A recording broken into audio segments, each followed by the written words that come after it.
दोस्तों, हम अपने जीवन में हमेशा अपने मन को लेकर परेशान रहते हैं। हम यह सोचते हैं कि हमारा मन भला शांत कैसे होगा। हमारे मन में तो तरह तरह के विचार चल रहे हैं। हम काम कुछ और करना चाहते हैं, लेकिन हमारा मन हमसे कुछ और ही काम करवा लेता है। इससे पहले कि आप अपने मन को शांत करने का प्रयास करें, यह जानना जरूरी है कि मन का व्यवहार शांत होने वाला है ही नहीं। अगर मन शांत होने वाला हो सकता तो इस दुनिया में सभी के मन शांत हो गए होते और हर कोई अपना जीवन सुखी सुखी बिता रहा होता। फिर न तो कोई हंगामा होता और न ही किसी तरह की कोई तकलीफ। सभी का जीवन खुशी खुशी बीत रहा होता। फिर न तो आप और न ही मैं पैसे कमाने के पीछे भाग रहे होते। समस्या तो यह है कि हम ज्यादा से ज्यादा चीजें इकट्ठा करना चाहते हैं, क्योंकि हमें लगता है कि हमारे पास जितनी ज्यादा चीजें होंगी हम उतना ही सुखी रहेंगे। लेकिन वास्तविकता तो यही है कि बाहर की किसी भी चीज में कोई सुख नहीं है और न ही उनमें कोई दुख है। और यही कारण है कि जब हम किसी चीज के पीछे भाग रहे होते हैं, जब हम कोई चीज पाना चाहते हैं, तो उसे पाकर हमें पल भर के लिए खुशी तो मिलती है, लेकिन बाद में हम उस खुशी का एहसास नहीं कर पाते। वह खुशी दुख में परिवर्तित हो जाती है। और इसी प्रकार से हम एक चीज से दूसरी चीज, दूसरी से तीसरी चीज के पीछे लगातार भागते रहते हैं, क्योंकि हमें ऐसा ही लगता है कि यदि हम वह चीज पालेंगे तो हम सुखी हो जाएंगे। लेकिन वास्तविकता में वही सुख हमारे दुख का कारण बन जाता है, जिस कारण हमारा मन बेचैन रहने लगता है। हम उस चीज को पाने के लिए तरह तरह के उपाय करते हैं, जिस कारण हमारा मन और भी बेचैन होने लगता है। और यह बेचैनी धीरे धीरे चिंता का रूप ले लेती है और हमारा मन पूरी तरह से अशांत हो जाता है। हमें कुछ भी अच्छा नहीं लगता। हमें लगता है कि जो कुछ हमने मांगा था उसका उल्टा हो रहा है। सब कुछ हमारे विपरीत जा रहा है। और फिर हम अपने मन को शांत करने के लिए ध्यान करना शुरू करते हैं, क्योंकि एक ध्यान ही वह मार्ग है जो हमें ज्ञान की ओर ले जाता है। वह हमें यह बताता है कि बाहर किसी भी चीज में कोई सुख नहीं है और न ही दुख है। दुख और सुख तो हमारे मन का भ्रम है। यह हमारे मन की एक उपज है, जिसके लालच में हमारा मन हमें यहां वहां भगाता रहता है। जैसे कि महीनों से भूखे एक भिखारी को अगर एक सूखी रोटी भी मिल जाए तो वह उसके लिए सुख है, वह उसके लिए अमृत है। और ठीक उसी के विपरीत यदि किसी धनवान के घर पर 56 प्रकार के भोग भी बन जाए, तब भी वह उसे खाकर तो दुखी ही रहेगा। यह तो उनकी मनस्थिति पर निर्भर करता है। इसे और अच्छे से समझने के लिए आज की जो कहानी मैं आपको सुनाने जा रहा हूं, इस कहानी के माध्यम से आप यह समझ पाएंगे कि हमारे मन की स्थिति क्या है और हम इसे कैसे नियंत्रित कर सकते हैं। तो चलिए बिना किसी देरी के कहानी शुरू करते हैं। एक समय की बात है, एक गांव में एक युवक रहता था जिसका मन बहुत ही अशांत रहता था। वह हमेशा तनाव में रहता। वह अपने मन को शांत करना चाहता था, लेकिन उसे कोई भी उपाय नजर नहीं आ रहे थे। उसके जीवन में कई प्रकार के दुख थे, जिनके कारण वह हमेशा तकलीफ में रहता, तनाव में रहता। एक दिन उसे पता चला कि उसके गांव में एक बौद्ध भिक्षु आए हुए हैं, जो सभी को दुख और सुख पर उपदेश दे रहे हैं। वह युवक तुरंत ही घर से निकला और उनके आश्रम जा पहुंचा। वहां पर पहुंचने के बाद उस युवक ने देखा कि वह बौद्ध भिक्षु सभी गांव वालों को उपदेश दे रहे थे। बौद्ध भिक्षु कह रहे थे कि सभी के जीवन में कोई ना कोई सुख और दुख तो आता ही रहता है, जिस कारण हमारा मन बहुत अशांत रहता है। और एक अशांत मन इस दुनिया का कोई भी सुख नहीं ले सकता। फिर चाहे उसे पूरी दुनिया की धन दौलत ही क्यों न मिल जाए, वह उसे पाकर भी दुखी ही रहेगा। परंतु जिस व्यक्ति का मन शांत है, उसके पास चाहे कुछ भी हो या ना हो, वह हर छोटे पल का आनंद ले सकता है। वह हर पल को खुशी खुशी जी सकता है। इस दुनिया का और इस जीवन का परम सुख भी प्राप्त कर सकता है। इतना कहकर उन बौद्ध भिक्षु ने अपना प्रवचन समाप्त कर दिया और वापस आश्रम की ओर लौट गए। युवक भी उनके पीछे पीछे आश्रम पहुंच गया और इस युवक ने उन बौद्ध भिक्षु से कहा, हे गुरुवर, अभी कुछ देर पहले आप उपदेश दे रहे थे कि एक शांत मन हर पल का आनंद ले पाता है, हर पल को सुखी सुखी जी पाता है। लेकिन इस दुनिया में सभी के पास मन है और सभी के मन अशांत है, तो ऐसे में भला अपने जीवन को कोई सुखी सुखी कैसे जी सकता है। इस दुनिया में शांत मन किसी के पास नहीं। मेरे पास भी एक ही मन है और वह भी शांत नहीं है। गुरुवर, क्या आप बता सकते हैं कि मैं अपने इस मन को कैसे शांत करूं? तभी बौद्ध भिक्षु ने उस युवक को ध्यान के बारे में समझाया, ध्यान के फायदे बताए और उसे कहा, बेटा, ध्यान करने से हमारा मन शांत हो जाता है। हम विचारों के दलदल से बाहर आने लगते हैं और इस कारण हमारे जीवन में सुख उत्पन्न होने लगता है। यदि तुम भी अपने जीवन में सुखी होना चाहते हो, अपने मन के इन विचारों के दलदल से बाहर निकलना चाहते हो, तो तुम्हें ध्यान करना चाहिए। तुम्हें ध्यान का अभ्यास करना चाहिए, क्योंकि यही वह मार्ग है जो तुम्हारे मन को शांत कर सकता है और तुम्हें सही राह पर ला सकता है। उस युवक ने उन बौद्ध भिक्षु की बात मान ली। उस युवक ने उन बौद्ध भिक्षु को प्रणाम किया और वापस घर चला गया। घर पहुंचने के बाद उसने ध्यान करना शुरू किया। वह रात भर ध्यान करता रहा, लेकिन उससे उसे कोई लाभ नहीं हुआ। इस कारण वह अगली सुबह फिर से उन बौद्ध भिक्षु के पास पहुंचा और उन बौद्ध भिक्षु से कहता है, गुरुवर, आपके कहे अनुसार मैंने रात भर ध्यान किया है, लेकिन उससे मुझे कोई लाभ नहीं हुआ। मेरा मन तो अभी भी अशांत है।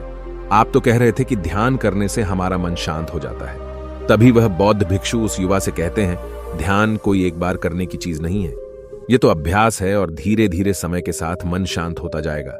इस पर वह युवक कहता है, हे गुरुवर, मेरे पास इतना समय नहीं है। मुझे कोई ऐसा मार्ग बताइए जिससे जल्दी जल्दी मेरा मन शांत हो जाए और मैं खुशी खुशी अपना जीवन जीने लग जाऊं। ऐसे तो मेरा बहुत समय बर्बाद हो जाएगा। मुझे कुछ ऐसा बताइए गुरुदेव, जिससे मेरा मन आज के आज और अभी शांत हो जाए, जिससे मैं सुख की अनुभूति कर पाऊं, मुझे सुकून मिले। उस युवक की यह बात सुनकर बौद्ध भिक्षु मुस्कुराने लगे। उन्होंने उस युवक से कहा, बेटा, मेरे पास तुम्हारे लिए कुछ ऐसा है जिससे तुम्हारा मन अभी के अभी शांत हो जाएगा। इतना कहकर वह बौद्ध भिक्षु अपने आश्रम में गए और अंदर से एक घड़ा लेकर आए और उस युवक को थमाते हुए कहते हैं, जाओ और पास की बह रही उस नदी से इस घड़े में पानी भर कर लाओ। उन बौद्ध भिक्षु के इतना कहने के बाद उस युवक ने वह घड़ा हाथ में ले लिया और नदी की तरफ जाने लगा। उसके बाद मन ही मन सोच रहा था कि लगता है यह गुरु पागल है, इन्हें कुछ नहीं पता। भला यह घड़ा मेरे जीवन में शांति कैसे ला सकता है? यह मेरे मन को शांत कैसे कर सकता है? लेकिन उसके पास और कोई रास्ता नहीं था, जिस कारण उसने घड़ा लिया और पास वाली नदी के पास पहुंच गया। उसने उस नदी में से उस घड़े में पानी भरना शुरू किया, लेकिन जैसे ही उस व्यक्ति ने उस घड़े को नदी से बाहर निकाला तो उस युवक ने देखा कि उस घड़े के चारों ओर छोटे छोटे छेद हैं, जिससे पानी तेजी से बाहर की ओर निकल रहा था। उसने लगातार कई बार प्रयास किए, लेकिन काफी बार कोशिश करने के बाद भी वह उस घड़े को पूरा नहीं भर पाया और थक हार कर उन बौद्ध भिक्षु के पास वापस लौटा और क्रोधित होकर कहता है, गुरुवर, आपने यह कैसा घड़ा दिया है? इसके चारों तरफ तो छेद है। भला मैं इसमें पानी कैसे भरकर ला सकता हूं? जब भी मैं पानी भरता हूं, इस घड़े के छेदों से सारे पानी बाहर निकल जाते हैं। इस घड़े को मैं पूरा नहीं भर सकता। तभी वह बौद्ध भिक्षु उस युवक को शांत कराते हुए कहते हैं, बेटा, शांत हो जाओ। तुम्हें तुम्हारे प्रश्न का जवाब ही तो दे रहा हूं, और यदि तुम क्रोधित अवस्था में इस जवाब को सुनोगे तो इसे समझना तुम्हारे लिए मुश्किल हो जाएगा। इसलिए शांत हो जाओ और मेरी बात समझने का प्रयास करो। यह जो घड़ा मैंने तुम्हें दिया है, इसे अपना मन समझो, और मन केवल दो ही प्रकार से शांत हो सकता है। पहला यह कि तुम उसे लबालब पूरा भर दो और उसमें कुछ भी और आने जाने की जगह न बचे। क्या तुम इस घड़े को इस प्रकार भर सकते हो? इस पर वह युवक कहता है, हे गुरुवर, मैं इस घड़े को लबालब नहीं भर सकता, क्योंकि जब भी मैं इसमें पानी भरता हूं, सारा पानी तो छेद से बाहर निकल जाता है। तभी वह बौद्ध भिक्षु उस युवक से कहते हैं, ठीक इसी तरह हम भी अपने मन को कभी नहीं भर सकते। हम जितना इसमें डालते जाएंगे, वह सब कुछ हमारे शरीर के द्वारा बाहर आता रहेगा। फिर चाहे वह क्रोध हो, प्रेम हो या फिर दया, हम जो भी अपने अंदर आने देते हैं, वही हमारे अंदर से बाहर भी आता है। और इसीलिए मैंने तुम्हें छेदों वाला घड़ा दिया, क्योंकि यह हमारी मन के जैसा ही है। और जब हम इस मन को बस भरना चाहते हैं, तब तुम अपना समय बेकार कर रहे हो। क्या तुम्हें एक पल के लिए भी ये नहीं सोचा कि इसी प्रकार तो तुम अपने मन को भरने में भी लगे हुए हो? क्या इससे तुम्हारा समय बर्बाद नहीं हो रहा? क्या इससे तुम्हारा जीवन बर्बाद नहीं हो रहा? क्योंकि जिस भी चीज से तुम अपने मन को भरोगे, वह तो बाहर निकल ही जाएगी। उस युवक को अपनी गलती का एहसास हुआ। वह तुरंत उन बौद्ध भिक्षु के चरणों में गिर गया और उन बौद्ध भिक्षु से कहता है, गुरुवर, आपने सच कहा। मैंने कभी भी इसके बारे में नहीं सोचा कि मैं अपना जीवन अपने आप ही बर्बाद कर रहा था। ठीक है, मैं तो इस बात से अनजान था, लेकिन आज आपने मेरी आंखें खोल दी। परंतु गुरुवर, अगर यह मन को पूरी तरह भरने का पहला तरीका मन को शांत नहीं कर सकता, तो मन को शांत करने का दूसरा तरीका कौन सा है? गुरुवर, मुस्कुराते हुए उस आदमी से कहते हैं, दूसरा तरीका है कि अपने मन को पूरी तरह खाली कर दो। इस पर वह व्यक्ति कहता है, गुरुवर, आप ही मुझे बताइए कि मैं अपने मन को खाली कैसे कर सकता हूं। तभी बौद्ध भिक्षु कहते हैं, बेटा, यह तो बहुत ही सरल है। बाहर का कूड़ा अपने भीतर मत जाने दो। इस प्रकार तुम्हारा मन अपने आप ही खाली हो जाएगा। वह व्यक्ति कुछ देर सोच विचार करने के बाद बौद्ध भिक्षु से कहता है, हे गुरुदेव, यह कैसे संभव है? जो भी हम देखते हैं, सुनते हैं, वह हमारे मन में ही तो जाता है, वह हमारे भीतर की ओर ही तो जाता है। फिर मैं उसे कैसे रोक सकता हूं? इस पर बौद्ध भिक्षु मुस्कुराने लगे और उस युवक से कहते हैं, बेटा, मैं तुम्हें यही तो समझाने का प्रयास कर रहा हूं कि मन को केवल ध्यान से ही जीता जा सकता है और एक दिन ध्यान करने से कुछ नहीं होने वाला। हमें इसके लिए समय देना होगा, हमें इसके लिए धैर्य रखना होगा, इसका निरंतर अभ्यास करना होगा। आगे बौद्ध भिक्षु उस युवा से कहते हैं, बेटा, क्या तुम्हें प्यास लगी है? युवक कहता है, हां गुरुवर, मुझे बहुत जोरों की प्यास लगी है। इस पर उन बौद्ध भिक्षु ने उस युवक को पानी पिलाया और कहा, ये लो, पानी पी लो, इससे तुम्हारी प्यास बुझ जाएगी। लेकिन मुझे एक बात बताओ, क्या आज पानी पी लेने से फिर तुम्हें कभी प्यास नहीं लगेगी? तुम कभी फिर मुझसे पानी नहीं मांगोगे? इस पर वह युवक कहता है, गुरुवर, आप कैसी बातें कर रहे हैं? पानी तो हमारे जीवन का एक हिस्सा है, इसके बिना तो हम मर जाएंगे। और आप कह रहे हैं कि आज पानी पी लो और उसके बाद मैं कभी पानी न पीऊं। यह भला कैसे संभव है? प्यास तो हमें रोज आती है और हम रोज पानी पीते हैं, इसके बिना तो हम मर जाएंगे। तभी बौद्ध भिक्षु मुस्कुराते हुए उस युवक से कहते हैं, ठीक इसी प्रकार एक दिन के ध्यान से हमारा मन शांत नहीं हो सकता। उसे भी रोज भूख लगती है और उसे रोज रोज हमें आहार भी देना पड़ता है। उसे भी रोज पानी पीने की जरूरत पड़ती है और ठीक उसी प्रकार हमें हर दिन ध्यान करने की भी जरूरत पड़ती है। और जब हम निरंतर ध्यान करते हैं, इसका अभ्यास करते हैं, तो देखते ही देखते हमारे मन की भूख शांत होने लगती है और एक समय पर हमारा मन सारे विचार उत्पन्न करना बंद कर देता है। तब वह बाहर से कुछ भी ग्रहण नहीं कर पाता और जो कोई भी विचार हमारे भीतर है, वह सारे विचार देखते ही देखते समाप्त हो जाते हैं और इसी प्रकार धीरे धीरे हमारा मन शांत होने लगता है।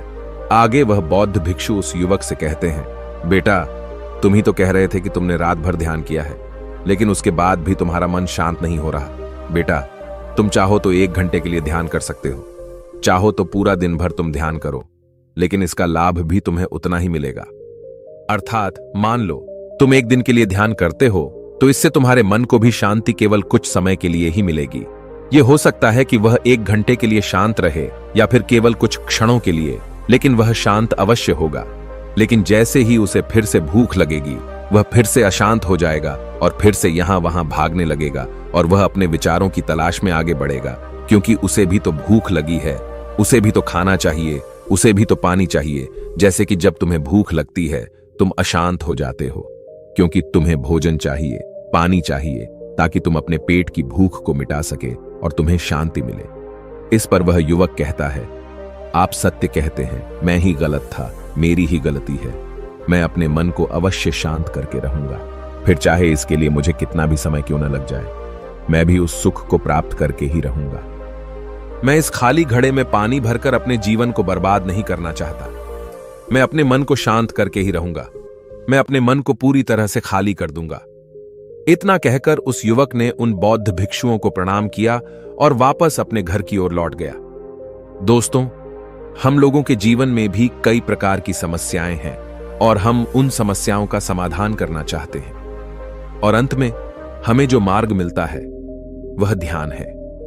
हम ध्यान तो करना चाहते हैं, लेकिन हम उसके परिणाम को तुरंत पाना चाहते हैं। जब हम शुरू में ध्यान करते हैं तो हमें उसका कुछ भी लाभ नहीं मिलता और हमें लगता है कि यह व्यर्थ है, इससे हमें कोई भी फायदा नहीं होने वाला, क्योंकि हमें तो सब कुछ जल्दी जल्दी चाहिए। लेकिन वास्तविकता तो यही है कि ध्यान सब्र और समय मांगता है और साथ ही उसे शांति भी चाहिए। परंतु हम इतने अशांत हैं कि हमारे भीतर ये तीनों चीजें नहीं हैं। इसीलिए अपने भीतर धैर्य पैदा करें। जब आपके भीतर धैर्य पैदा होगा, तभी आप सब्र, समय और शांति के महत्व को समझ पाएंगे और फिर आपका समय चाहे कैसा भी क्यों न चल रहा हो, आप हर समय खुश रहना सीख जाएंगे। अगर आपका मन अशांत है तो यह किसी और के हाथों में नहीं है कि वह आपके मन को शांत कर सके। यह तो आपके हाथों में है कि आप अपने मन को किस प्रकार और कितनी देर तक के लिए शांत कर सकते हैं। दोस्तों, आपने आज के इस वीडियो से क्या सीखा वह मुझे आप कमेंट में बता सकते हैं। इसी के साथ में उम्मीद है कि आपको आज की वीडियो पसंद आई होगी, तो इस वीडियो को उस इंसान को शेयर करें और उसी के ठीक बाद चैनल को सब्सक्राइब करें। तो चलिए फिर मिलते हैं ऐसी एक और नई वीडियो में। तब तक के लिए अपना ख्याल रखें। धन्यवाद और नमो बुद्धा।